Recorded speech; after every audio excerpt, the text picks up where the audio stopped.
김윤경의 생생경제. 네, 안녕하세요. 박형주입니다. 오늘은 김윤경 기자가 휴가를 간 관계로 김윤경의 YTN 생생경제 제가 대신 여러분들과 함께하도록 하겠습니다. 우리나라에서 자산이 1조 원이 넘는 부자들, 이른바 1조 클럽 명단이 공개됐습니다. 재벌닷컴이 주식 또 부동산 같은 개인 자산을 평가해서 이 상위 400명의 부자들을 추려봤는데요. 이 가운데 자산이 1조 원이 넘는 흔히 말하는 이 슈퍼 부자는 35명이었습니다. 자수성가형 10명을 제외하고 나머지는 이 상속형, 그러니까 물려받은 재산이고요. 역시 우리나라 최고 부자는 부동의 이건희 삼성전자 회장입니다. 그런가 하면 최경환 경제부총리의 3대 세제 마련안 가운데 이 배당소득 증대 세제가 상위 10명의 주식 부자들에게 모두 187억여 원의 세금을 감면해 줄 것으로 분석이 됐습니다. 이 정의당의 박원석 의원실에서 분석을 해봤는데 올해 배당금이 지난해와 같다면 이건희 회장은 한 66억 원 정도, 정몽구 회장은 30억 원, 이 정도쯤 감세 혜택을 받게 된다고 합니다. 문득 2008년 이명박 정부 때 논란이 불거졌던 부자 감세 생각하시는 분들도 계실 것 같습니다. 자, 미국이 2009년 최악의 불경기를 탈출하고 나서 상위 1% 부자들만이 돈 파티를 즐기고 있다. 이런 뉴스들도 나오고 있습니다. 미국의 톱 1% 슈퍼 부자들이 불경기 탈출 이후에 5년 동안에 경제 성장분의 47%, 거의 반 정도를 쭉 가져갔다는 얘기입니다. 이 상위 10% 부자들로 범위를 확대해 보니까 경제 성장분의 80%를 이 10% 부자들이 독차지했습니다. 경제가 성장해도 서민들은 여전히 힘들고요. 부자들은 참 돈 벌 길들이 많은 것 같습니다. 미국이나 여기 한국이나 같은 상황이죠. 자, 오늘의 생생경제 키워드 바로 부자입니다.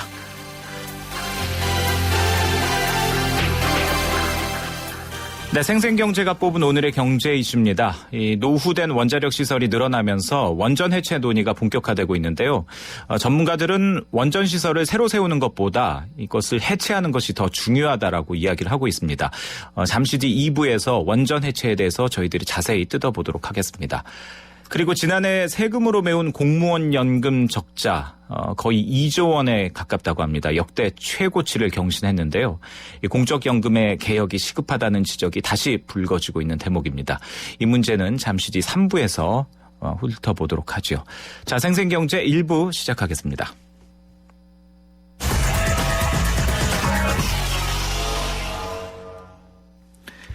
네, 오늘의 증시 마감 상황 알아보겠습니다. SK증권 명동지점의 김춘석 부장 전화로 연결됐습니다. 김 부장님 안녕하세요. 네, 안녕하십니까? 네, 자 먼저 오늘 코스피 어떻게 끝났는지 전해주시겠습니까? 네, 오늘 증시는 양시장 다 플러스로 끝났습니다. 거래소 시장, 코스피 시장 2080.42, 플러스 7.32포인트로 끝났고요. 네. 코스닥 시장은 8.52포인트 오른 549.61, 1.57% 올라서 끝났습니다. 예. 거래소 시장, 코스닥 시장, 양시장 다 외국인들이 매수세로 들어왔는데요. 거래소 시장에서는 한 2천억 넘는 순매수가 들어왔고, 코스닥은 94억 정 순매수가 들어왔습니다.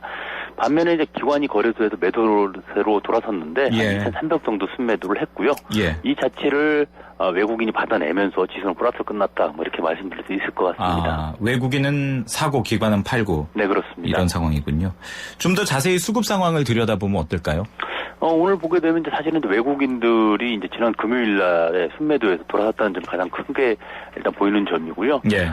금요일 날 많이 빠졌던 삼성전자라든가 SK 하이닉스 같은 부분 자체가 다시 돌아서는 그런 모습을 보이고 있습니다. 특히 이제 반도체 업황을 강화시킨다는 의미에서 이거 보게 되면 사실은 삼성전자라든가 SK 하이닉스 쪽이 강한 반등을 보였다고 볼 수가 있을 것 같고요. 예. 오늘 또 하나 특이한 점 같은 경우는 보게 되면 특히 이제 코스닥 시장 그동안 많이 빠졌지 않습니까? 네네. 코스닥 시장이 금요일에 이어서 드디어 강한 반등을 보여줬다는 점이 눈에 띄는 점입니다. 특히 예. 코스닥 시장에서는 그동안에 좀 조정을 받는 모습을 보였던 게임주들, 모바일 게임주들이 강세를 보이면서 눈에 띄는 모습을 보이고 있고요. 네. 네. 그 코스닥 시장의 반등은 이게 일시적인 반등이라고 봐야 할까요? 아니면 어떤 요인이 있습니까? 사실은 이제 그동안 보게 되면 우리 시장 자체에 이제 그 힘이라고 표현을 해야 되겠죠. 예. 돈이 이제 좀 적었었습니다. 그러니까 시장을 움직일 수 있는 예탁금 자체가 적었던 부분이 있었는데 그러다 보니까 거래소가 올라가려면 코스닥에 있는 종목을 팔고 넘어가고 뭐 이런 어떤 모습이 보였었거든요. 네네. 그런데 지금 서서히 시장으로 돈이 들어오는 모습이 보이고 있습니다. 예. 드디어 고객 예탁금도 한 16조 원 넘어서는 모습을 보이고 있고요. 그리고 전반적인 시장 자체가 상승한다는 어떤 그런 인식이 좀 컨센서스에 이루고 있는 것 같습니다. 그러다 보니까 코스닥이 상당히 많이 빠졌다는 낙폭이 과다하다는 점이 좀 인정을 받은 걸로 보여지고 있고요. 네네. 종목별로 붙임은 있겠지만 코스닥이 좀 바닥을 다시 찍고 돌아서는 게 아닌가 하는 그런 생각을 가지고 있습니다. 예. 자, 그렇다면 오늘 눈에 띄는 업종이나 종목은 어떤 것들이 있었습니까? 말씀드린 것처럼 일단 거래소 시장 쪽에서는 삼성전자라든가 SK하이닉스 또는 이런 반도체 관련된 종목군들이 눈에 띄었었고요. 예. 그다음에 코스닥 쪽에서는 말씀드린 모바일 게임주가 눈에 띄었고 또 하나는 에볼라 바이러스 공포가 좀 확산되고 있지 않습니까? 네. 그러다 보니까 에볼라 관련주라 해서 50 같은 마스크를 만드는 회사들이 좀 눈에 띄었고요. 예. 또 하나는 지금 명량이라는 이수진 장군의 승리담을 영화로 만든 거지 않습니까? 네. 이게 아주 공전의 히트를 치면서 이 배급사를 맡고 있는 CJ E&M이라는 회사 자체가 상당히 올라가는 그런 모습들을 보이고 있습니다. 예, 김 부장님도 보셨습니까? 저는 이제 집사람하고 보기로 했습니다. 아, 그렇군요. 오늘 저희 사무실에서도 이 명랑 이야기로 화제거리가 되던데요. 이게 주식 시장에도 역시 반영을 하고 있군요. 그렇습니다. 예. 네. 내일 전략을 좀 세워주신다면요? 일단 시장 자체가 이제 그동안 언밸런스하게, 즉, 코스피 시장만 올라오고 코스닥 시장 빠지는 그런 모습을 보였었는데, 양시장 공이 지금 균형을 좀 맞추려는 움직임이 보이거든요. 예. 그렇다면 결론적으로 거래소 쪽에서 많이 치고 올라온 종목군들, 즉, 바닥에 치고 올라온 종목군들 같은 경우는 일단 어느 정도 좀 정리를 해주시는 게 좋을 것 같아요. 왜냐하면 이게 순수하게 올라왔다고 볼 수만 없는 부분이 있습니다. 지난번에 말씀드렸던 것 같은데 보통 이제 숏 커버링이라 얘기를 많이 하는데요. 공매도 쳐놨던 종목군들을 다시 이제 채워 넣는 과정에서 주가가 올라오는 그런 부분을 이제 숏 커버링이라고 보통 얘기를 합니다. 네. 그런 것도 상당히 있는 부분이기 때문에 일단 거래소 종목군들 중에서 많이 돌아온 부분은 정리를 하시는 게 좋을 것 같고요. 예. 코스닥 쪽에서도 보게 되면 정부 정책 관련주라든가 흐름이 좀 이렇게 좋아지는 그런 종목군들이 있습니다. 그래서 그쪽으로는 좀 봐야 될 것 같습니다. 그래서 전반적인 시장 흐름 자체를 긍정적으로 보시고요. 예. 그렇게 접근하시면 괜찮지 않을까 생각을 하고 있습니다. 정책적으로 흐름이 좀 좋은 종목들은 몇 가지 꼽아주실 수 있습니까? 지금 보시게 되면 이제 최경환 부총리 올라와서 나타나는 저런 종목군들입니다. 그러니까 이제 건설이라든가 은행 같은 종목군이 될 수가 있겠고요. 그다음 또 하나는 모바일 정책 관련된 쪽도 마찬가지로 될 수 있겠고요. 그다음에 셀트리온 같은 종목군들, 즉 바이오 관련주라고 보통 얘기를 하고 있죠. 그런 쪽도 하나가 될 수 있습니다. 그리고 마지막으로 자동차 부품주도 하나의 관심권에 들 수 있을 것 같습니다. 예, 알겠습니다. 지금까지 SK증권 명동지점의 김춘석 부장이었습니다. 고맙습니다. 네, 감사합니다.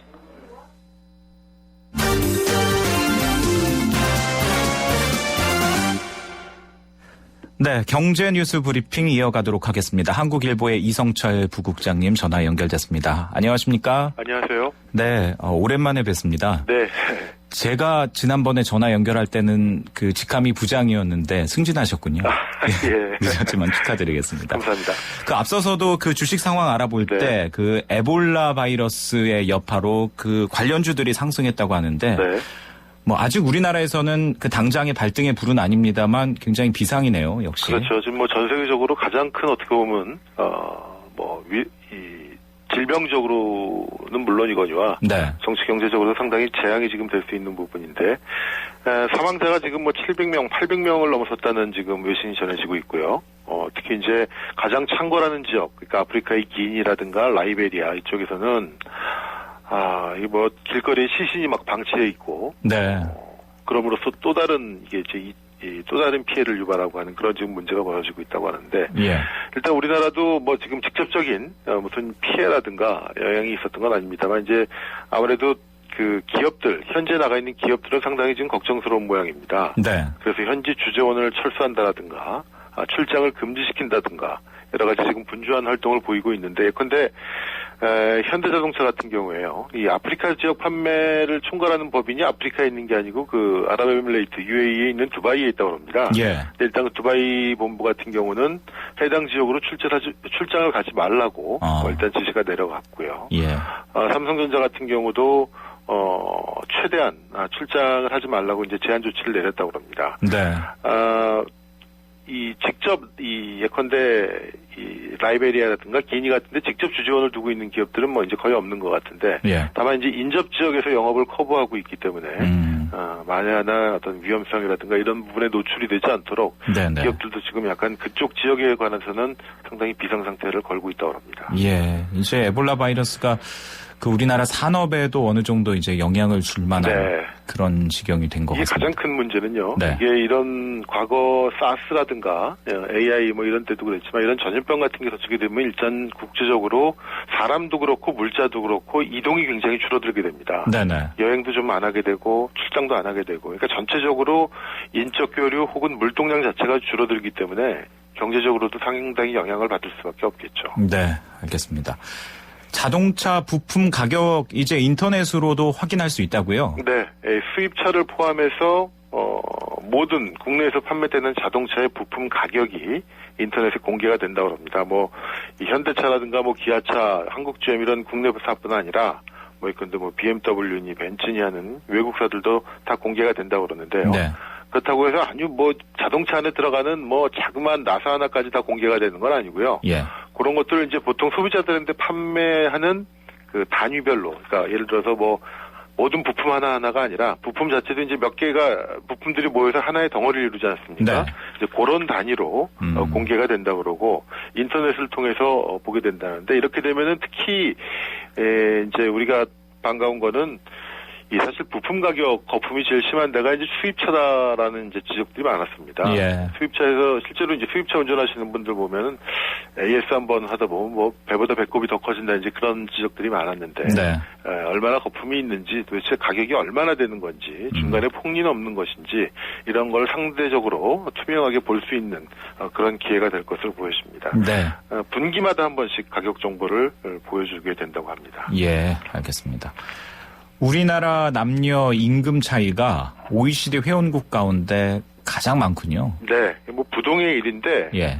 OECD 평균치하고 점점 더 그 격차가 벌어지고 있다고 합니다. 네. 이 OECD 통계를 한번 보면은요, 2012년 기준으로 통계가 있는 11개 회원국 가운데 남녀 임금 격차가 우리나라가 37.4%라고 합니다. 네네. 그래서 가장 남녀 임금 격차가 큰 1위에 5명을 쓰게 됐다는 얘기인데 임금 격차가 37.4%란 얘기면 예를 들어서 남성 근로자의 평균 임금이 100만 원일 때 여성 근로자들은 37.4%가 낮은 그러니까 한 62만 6천 원 정도밖에는 안 된다는 겁니다. 네. 어느 나라든지 남녀 임금 격차는 좀 있습니다. 남자 임금이 여성들보다 대부분 높은 게 사실인데 우리나라는 그 도가 좀 심한데요. 우리나라 다음으로 임금 격차가 큰 데가 일본입니다. 일본은 네. 근데 우리보다 10%포인트 이상 차이가 나가지고요.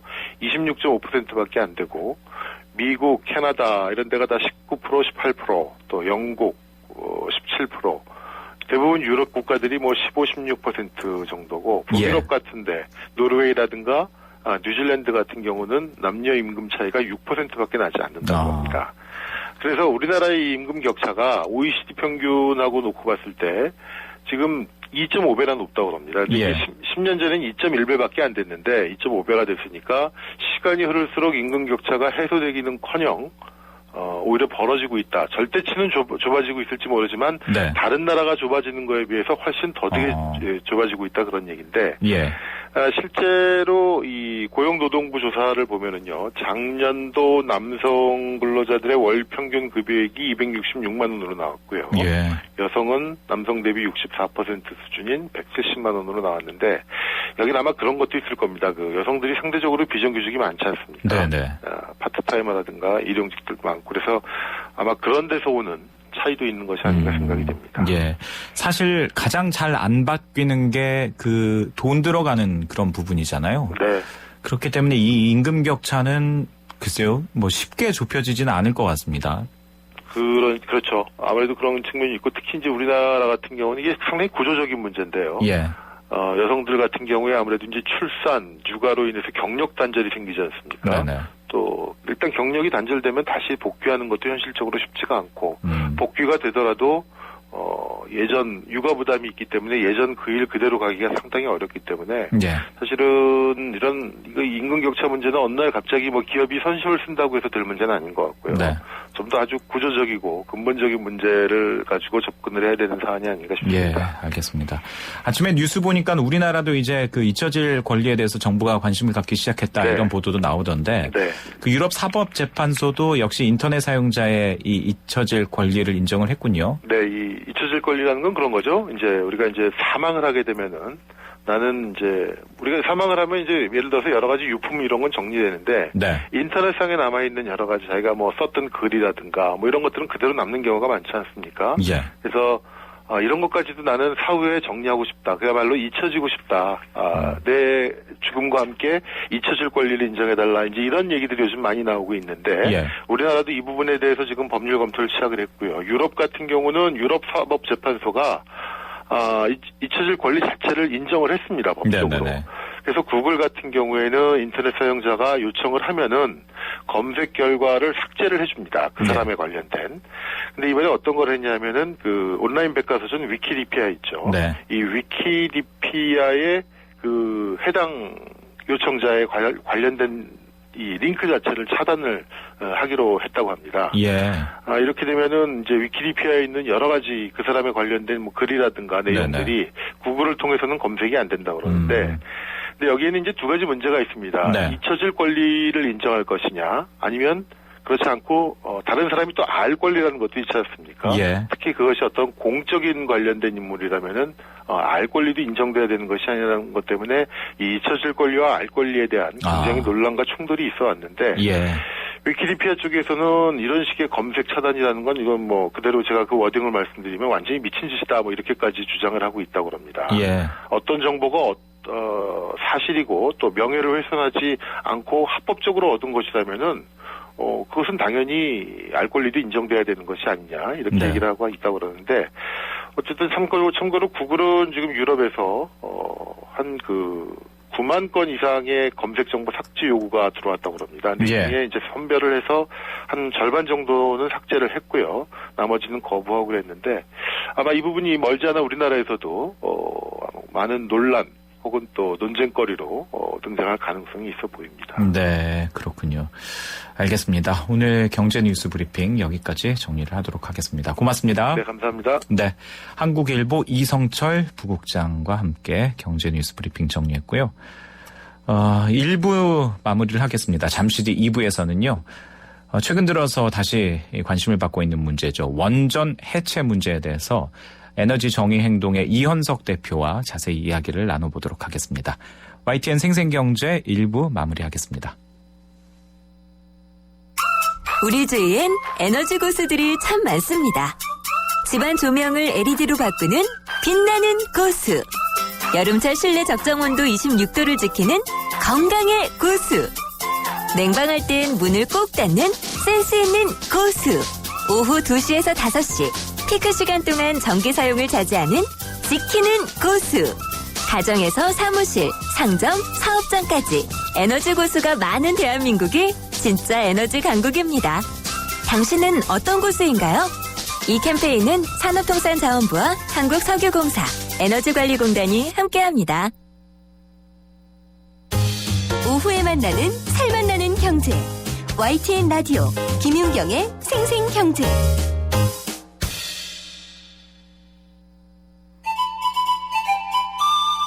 어머나, 진짜 경제는 장바구니 안에 있지. 발로 뛰는 생생경제가 찾은 구석구석 경제 현장. 장바구니 생생경제.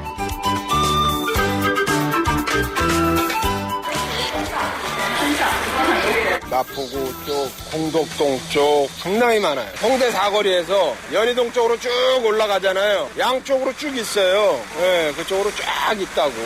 서대문구청까지 한국 사람이 하는 데도 있고 또 교포들이 하는 데도 있고 또 원주인은 중국 사람이고 한국 사람을 바지사랑으로 놓고 하는 데도 있고, 원래 이제 중국 사람들이 올 땐 중국 관광회사에서 프로그램을 다 짜요. 한국에 가서 며칠 날은 어디를 간다. 그 프로그램에 다 들어가 있어. 여자분들이 많을 때는 주로 이제 화장품, 김, 또 남자들이 오면은 인삼, 가이드의 능력이에요. 가이드가 한국 인삼에 대해서 왜 한국 인삼이 좋은가, 어떤 사람들이 먹으면 좋은가, 그런 것들을 잘 하면은 가서 이제 좀 필요한 사람들 많이 사고, 가이드들이 잘 못하는 사람들은 그냥 데리고 가. 말 없이. 그러면 좀 덜 팔리고. 네, 우리 생활 속 경제 현장을 살펴보는 장바구니 생생경제. 오늘은 박화영 리포터가 이 홍대 연남동 일대 면세점 현장을 다녀왔습니다. 사실 이 근처가 저희 동네인데요. 그 면세점 하면 보통 공항이나 아니면 시내에 뭐 대형 백화점에 있다라고 많이 생각을 하는데, 요즘은 이런 그 주택가와 굉장히 제법 가까운 데에도 면세점이 있어서 저도 여기에도 면세점이 있구나 한참 신기하게 들여다봤던 기억이 나는데, 역시 중국 관광객들을 잡기 위한 그 새로운 뭐랄까요, 쇼핑 풍경, 그런 모습의 한 단면인 것 같습니다. 박하영 리포터의 취재로 함께했습니다. 자, 세상의 베이스가 되다 포스코 협찬으로 YTN 생생경제 2부 시작하겠습니다. 생생경제 여러분들도 함께 하실 수 있는데요. YTN 라디오 앱이죠. ES를 통해서 짧은 문자 50원, 긴 문자 100원이 부과되는 또 SMS 샵 0945 50원의 유료 문자. 제가 예전에는 이걸 안 보고도 외웠는데요. 오랜만에 하니까 보고 말씀을 드려야 되는군요. 그리고 또 트위터 골뱅이 YTN _ 이코노미로 여러분들의 글 남겨주시기 바랍니다. 저도 이 트위터 팔로우 하면서 자주 보는데요. 여러분들도 많이 참여해 주시기 바랍니다.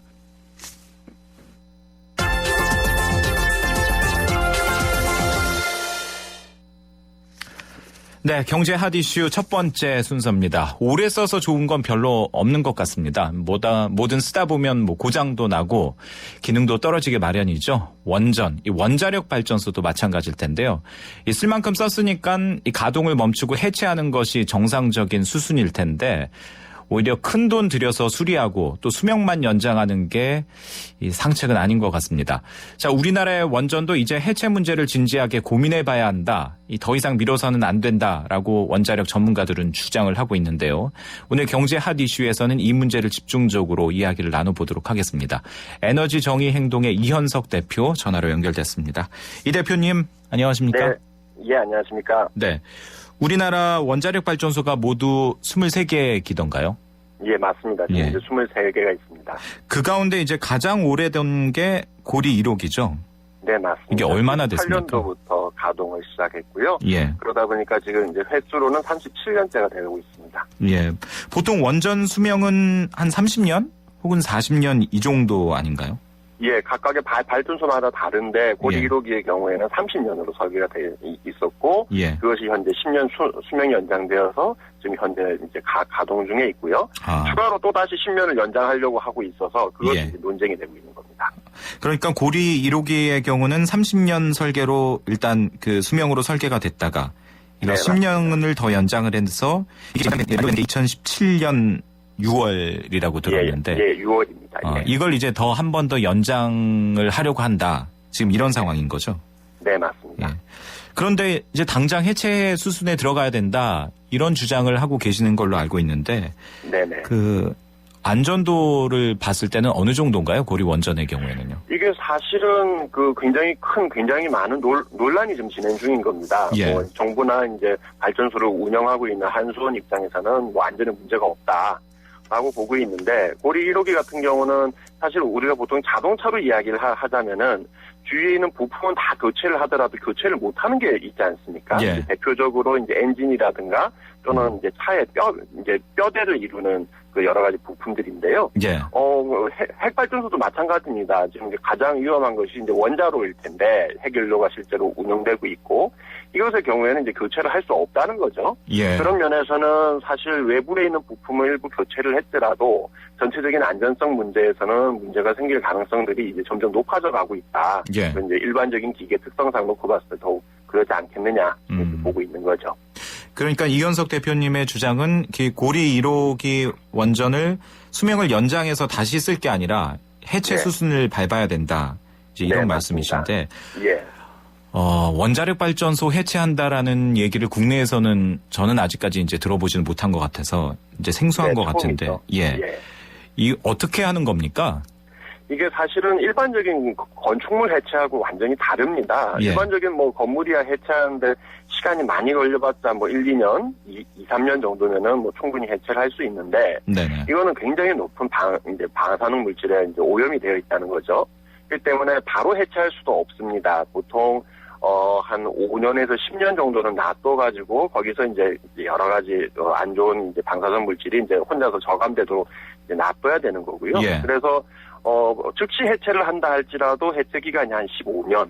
그리고 이제 지연 해체라 그래서 조금 더 시간을 두고 해체하는 경우에는 최대 한 60년까지도 걸리는 것으로 지금 그렇게 나와 있습니다. 예.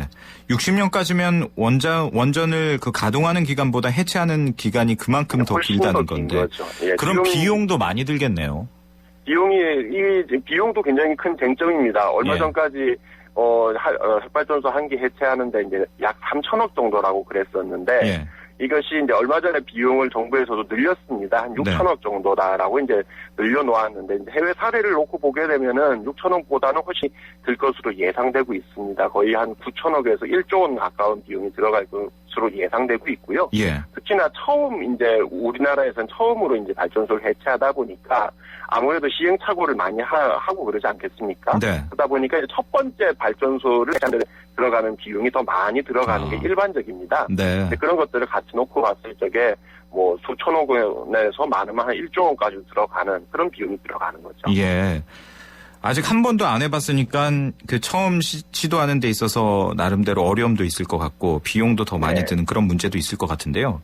네네. 이걸 이제 그 조금씩 수렴해서 그러니까 그 10년을 더 쓸 것이냐 아니면 지금 해체할 것이냐 이 방향을 결정하는 문제에 있어서 앞서 저희들이 얘기했던 안전성도 중요할 것 같고요. 네. 또 어떤 경제적인 어떤 그 수지를 맞춰보는 것 이 부분도 중요할 것 같은데요. 네, 중요합니다. 사실은 이 고리 1호기를 2006년도, 7년도 수명 연장을 할 당시에 정부에서 이야기했던 논리 중에 이 고리 1호기하고 똑같이 생긴 발전소가 미국에 한 대 더 있습니다. 예. 당시에 미국에서 수입을 하다 보니까 그랬던 건데요. 이게 이제 설계 수명이 끝났는데도 불구하고 20년 동안 설계 수명을 연장을 당시에 했었고, 네. 따라서 이거 아무 문제 없다. 미국은 다 하고 있지 않겠느냐 이렇게 했는데.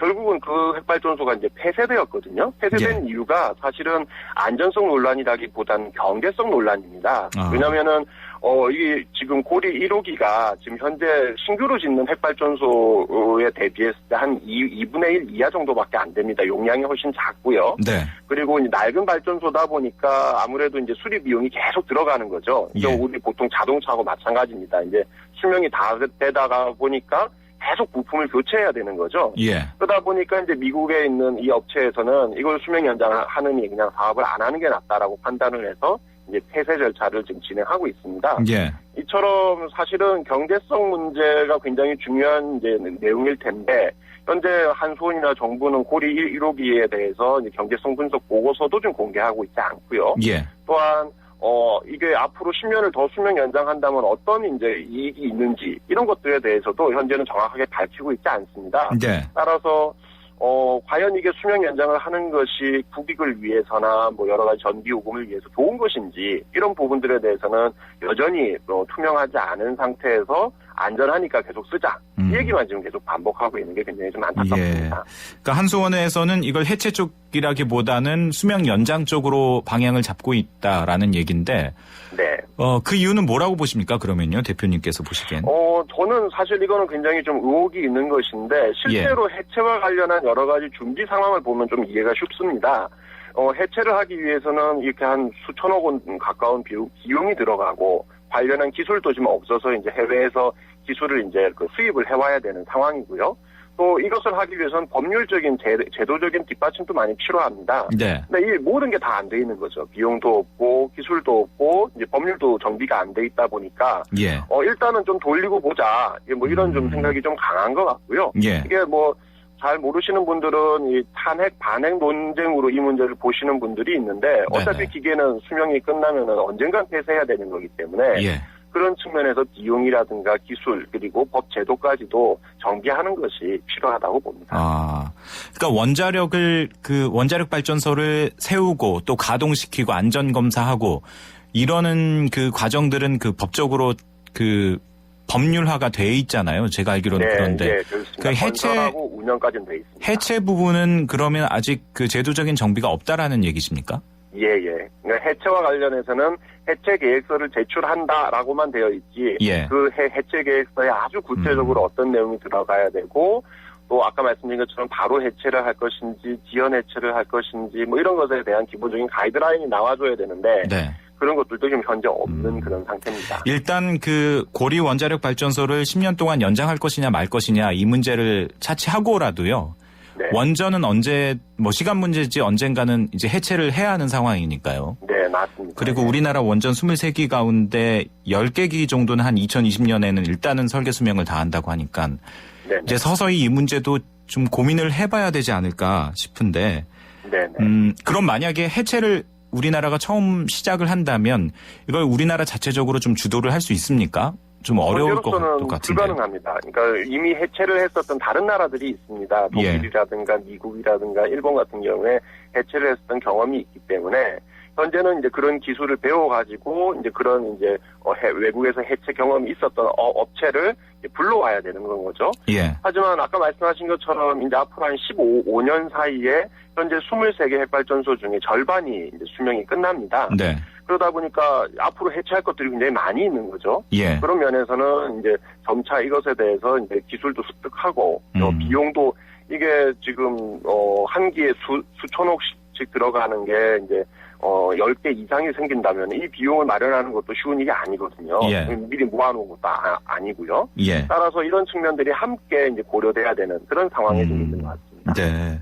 사실 이제 그 2020년까지 한 절반 정도가 그 수명을 다하기 때문에 네네. 정부에서는 2024년까지 13개기를 이제 추가로 건설을 하겠다라고 이제 네네. 발표를 한 상황이잖아요. 네. 이 부분은 이제 없어지는 원전만큼의 어떤 에너지 수급에 대한 정부의 나름대로의 대비책인 것 같은데 네. 반면에 이런 대비책은 세우고 있지만은 그 폐기해야 될 원전에 대한 것들을 어떻게 할 것인지 이 부분에 대한 대비책은 부족하다. 네. 이런 지적을 오늘 말씀으로 좀 정리를 해볼 수 있을 것 같은데요. 그렇다면 네. 가장 시급한 문제는 뭘까요? 어떤 부분에 집중해야 되겠습니까? 사실은 아까 말씀드린 것처럼 재정 그리고 기술 그리고 이 관련한 제도의 보완 이 세 가지가 동시에 다 진행돼야 됩니다. 예. 따라서 이걸 그냥 무한정 늦출 수 있는 문제가 아니고요. 국민들이 특히나 이제 안전 문제에 대해서 걱정이 많기 때문에 이 각각의 문제들을 풀어가면서 이제도 우리나라도 핵발전소 해체 시대를 준비하기 위한 노력이 더욱더 적극적으로 있어야 되지 않겠나 이런 생각입니다. 특히 이건 그 원전이 건설되어 있는 그 지역 주민들과의 또 갈등의 골이 깊어질 수 있는 문제이기 때문에 이게 가시화된다면요. 좀 더 오랜 시간을 갖고 준비를 해야 되겠다 이런 생각을 좀 많은 분들이 하실 것 같습니다. 네. 자, 오늘 말씀은 여기서 정리를 하도록 하죠. 에너지 정의 행동의 이현석 대표와 함께했습니다. 대표님 오늘 말씀 잘 들었습니다. 네, 감사합니다.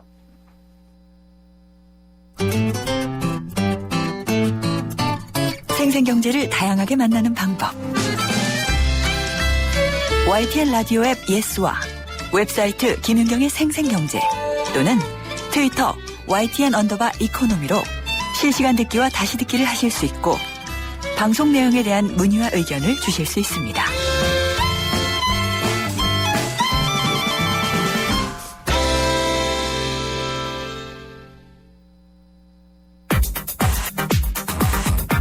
모르면 당하는 경제 법률 생생로펌.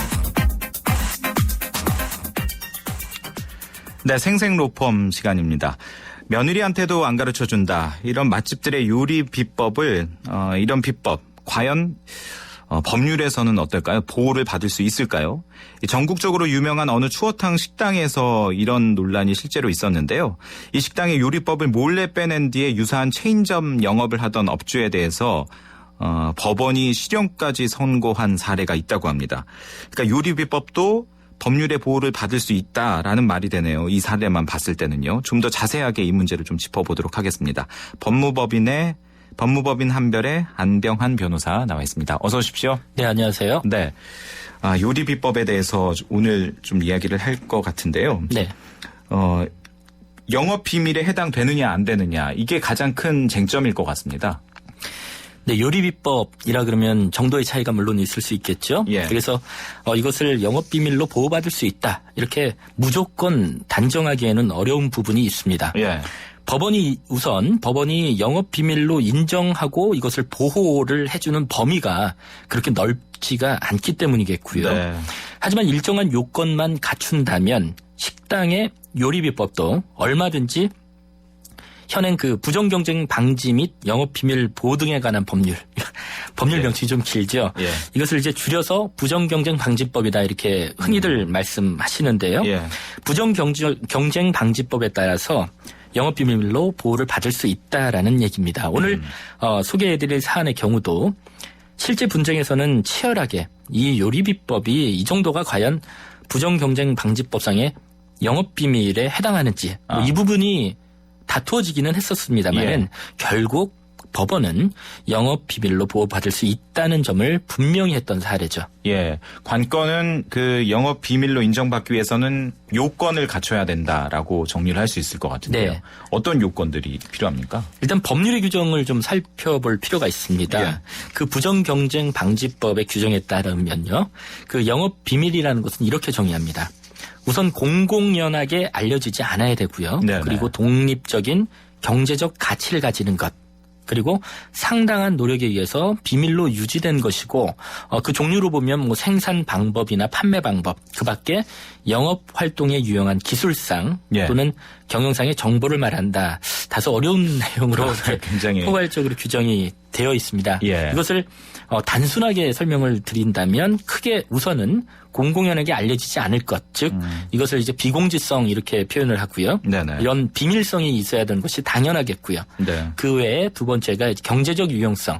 경제적인 어떤 유용한 가치가 없다면 이것을 영업 비밀로 보호할 것인지 말 것인지 이것을 구태여 이렇게 구분할 필요는 없고요. 예. 가장 중요한 것이 이 비밀을 어떻게 관리해 왔는지 이 네. 비밀 관리성 이것을 필요로 하는 것입니다. 그러니까 며느리에게도 안 가르쳐 줄 만한 그런 비밀이어야 된다는 얘기인가요? 그런데 왜 그 요리법 하니까 그 맛집 프로그램이 생각이 나는데 네. 그 제작진들이 그 맛집 프로그램 사장님에게 이렇게 막 잘 부탁을 하면 그 어느 정도 그 요리 비법을 알려주시더라고요. 네. 일단 프로그램에서는요. 네. 그렇기 때문에 이제 이 공공연하게 알려지지 않아야 한다. 이 비밀성 조금 좀 애매할 수도 있을 것 같은데 어떤 요건들을 갖춰야 됩니까? 네, 일단은 법률상 보호를 받기 위해서는 반드시 절대적인 비밀이 유지될 정도까지 요구하는 것은 아닙니다. 네. 이 부분은 다소 상대적인 개념이겠고요. 네네. 보통 일반인이나 업계에서 일반적으로 알려진 정도라면 당연히 이런 정도를 가지고 비밀성을 인정하기에는 힘들겠죠. 네.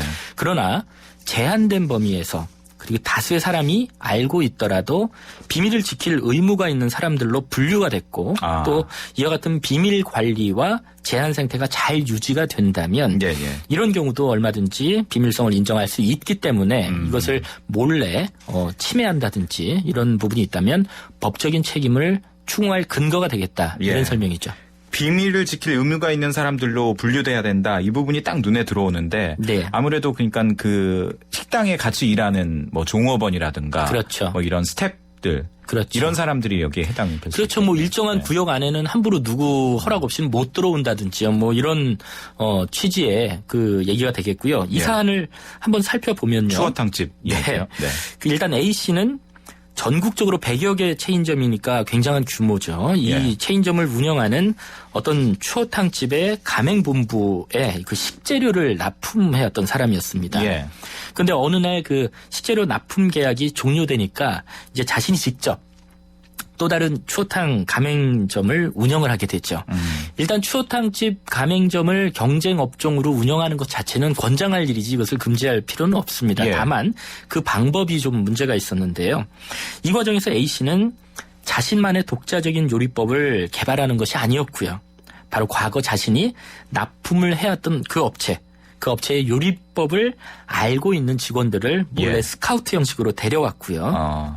식재료에 배합 비율이라든지 예. 조리 순서 뭐 이런 요리법을 알아내는 이 손쉬운 방법을 택했던 겁니다. 예. 여기에 대해서는 당연히 분쟁이 발생했고요. 당사자 사이에서 원만하게 해결이 안 됐고 예. 그래서 최초 요리법 개발자 측이 이제 A씨를 검찰에 부정경쟁 방지법 위반이다라는 취지로 형사고소를 한 사례였죠. 예. 뭐 전국 100여 개의 체인점을 가진 추어탕집이다 하면 상당히 이제 규모가 크기 때문에 그 주인 입장에서도 그 손해액이라든가 피해 규모가 상당히 막대할 것 같습니다. 그래서 이제 법적 분쟁으로까지 충분히 그 번질만 한 것 같은데요. 법원의 판단은 어땠습니까? 네, 법원은 A씨의 행위가 다른 사람의 영업 비밀을 알아내서 부당이득을 챙긴 혐의가 인정된다라는 이유로 징역 1년이라는 실형을 선고했습니다. 예. 특히 A씨는 해당 추어탕 가맹본부 회사에 근무한 사람이면 누구나 조리할 줄을 알기 때문에 추어탕 조리 방법은 비밀이 아니다라고 예. 주장을 하기도 했었는데요. 재판부는 이에 대해서 일정한 범위에 다수의 사람이 요리법을 알았다고 할지라도 추어탕 소스 배합 시를 출입 금지 구역으로 정해놨고 예. 제조를 담당한 직원에게는 비밀 유지 서약서까지 따로 받는 등 최소한 해당 요리법은 지적재산권으로서 보호받을 가치가 있다. 이렇게 판단을 했죠. 예. 그런데 이제 궁금해지는 게요. 그 새로 이제 직원이 그 납품하는 사람이 나와서 차린 업체에 스카웃된 그 A씨 업체 직원들 있잖아요. 네네. 이 사람들은 어떤 민사상의 책임이나 처벌을 받습니까? 만약에 이런 영업 비밀을 부당하게 예. 침해하는 부분에 같이 협조를 했다거나 이렇게 방조 또는 공동으로 했다라는 점이 인정된다면 예. 이것은 민사상 불법행위 책임에 있어서 공동 불법행위로 논리 구성이 가능할 것 같습니다. 다만 이 사안의 경우에는 이제 주된 핵심이 이제 형사 고소에서 이 사람에게 이런 범죄 사실을 인정해서 벌을 줄 것인지 말 것인지 이 부분만 이제 쟁점이 됐던 사안이었죠. 예, 그렇군요. 저희들이 일단은 지금 요리법에 대해서 좀 한정시켜서 이야기를 했습니다만 조금 전반적으로 기업들이 영업 비밀을 보호하는 부분에 있어서 특별히 좀 조심해야 될 부분이 있다면 어떤 것들이 있을까요? 네, 앞서 제가 말씀드렸다시피 그 현실적으로 영업 비밀 침해와 관련된 문제에서 영업 비밀이다. 이 부분을 인정받기가 매우 힘들다. 이런 점을 우선 기억해 두셔야 됩니다. 예. 따라서 어떻게 해야 하냐면요. 영업 비밀 보호를 위한 실질적인 노력이 가장 중요합니다. 예. 그래서 매체에 대한 어떤 물리적인 접근 통제는 물론이겠고요. 예. 담당자의 어떤 비밀 유지 의무와 관련해서는 사전에 비밀 유지 서약서라든지 또는 뭐 형식은 뭐 중요하지 않습니다. 예. 단체 협약, 취업 규칙 또는 뭐 개별적인 근로계약서에 이런 부분을 명시해 두시는 것이 좋겠고요. 예. 나아가서 그 거래 상대방에 대한 관계에서도 비밀을 내가 유지해 왔다라는 노력이 필요하다고 하겠습니다. 예. 그래서 계약이나 거래 시 상대방에게 이 부분 우리가 물품 거래를 하지만 관련된 영업 비밀은 보호를 해 주셔야 됩니다라는 취지로 비밀 유지 의무를 부과하는 방법도 좋을 것 같습니다. 예. 뭐 이와 같은 내용들은 모두 가급적이면 명확한 서면 구두상으로만 하시지 마시고 예. 서면으로 증거를 남겨두시는 것이 좋겠고요. 아울러서 그 형식적인 관리에 그쳐서는 안 되겠고 비밀을 보호하기 위한 실질적인 노력과 관리가 필요하다. 이런 예. 점. 그다음에 법원이 영업비밀을 인정해서 보호해주는 범위가 매우 엄격하다는 점을 기억하셔서 예. 이 부분 영업비밀을 정말로 보호받고 싶다면 실질적인 노력을 많이 하셔야 됩니다. 그러니까 해당 기술이나 어떤 비법을 그 업체 스스로가 비밀로 취급하는 여러 가지 흔적들, 그런 그렇죠. 증거들을 남기는 게 이제 가장 그렇죠. 중요하고. 일례로 예. 어떤 비밀을 담당하는 직원에게는 예. 비밀을 관리하는 의무만 부담할 것이 아니라 네. 그와 관련된 추가적인 어떤 수당을 지급한다든지 이런 부분도 굉장히 중요한 요소로 작용할 수 있습니다. 그렇군요. 7790님은요. 요리 비법은 아닌데 음식점 낼 때 원조라는 말 상호에 함부로 쓰면 법적인 문제가 없습니까? 원조라는 예. 부분이 누군가가 독점할 수 있는 내용은 아니겠고요. 예. 그리고 원조라고 해서 그 부분이 정말로 원조인지를 따져서 그렇게 사회적으로 이용은 되지 않습니다. 예. 그래서 그런 부분까지는 뭐 영업비밀로 주장한다든지 예. 아니면 상표법 위반으로 뭐 주장하기는 좀 어렵다라는 생각이 듭니다. 사실 요즘 손님들도요. 워낙 똑똑해서 원조라는 말만 믿고 무턱대고 가지는 않는 것 그렇죠. 같습니다. 네. 예. 자, 오늘은 영업 비밀을 지키기 위해서 영업 비밀을 법적으로 보호받기 위해서 어떻게 해야 되는지 좀 더 자세히 들여다봤습니다. 지금까지 법무법인 한별의 안병한 변호사였습니다. 고맙습니다. 네, 감사합니다.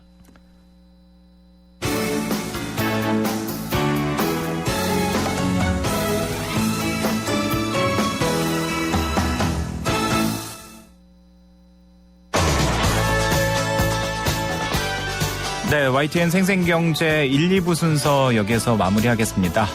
4시 뉴스 듣고요. 저는 잠시 뒤에 3부에서 뵙겠습니다. 오늘 생생경제는요. 김윤경 기자가 휴가 간 관계로 제가 오늘 하루만 대신합니다. 우리 청취자분들 헷갈려 하시지 않으셔도 될 것 같습니다. 잠시 뒤에 3부에서 뵙겠습니다.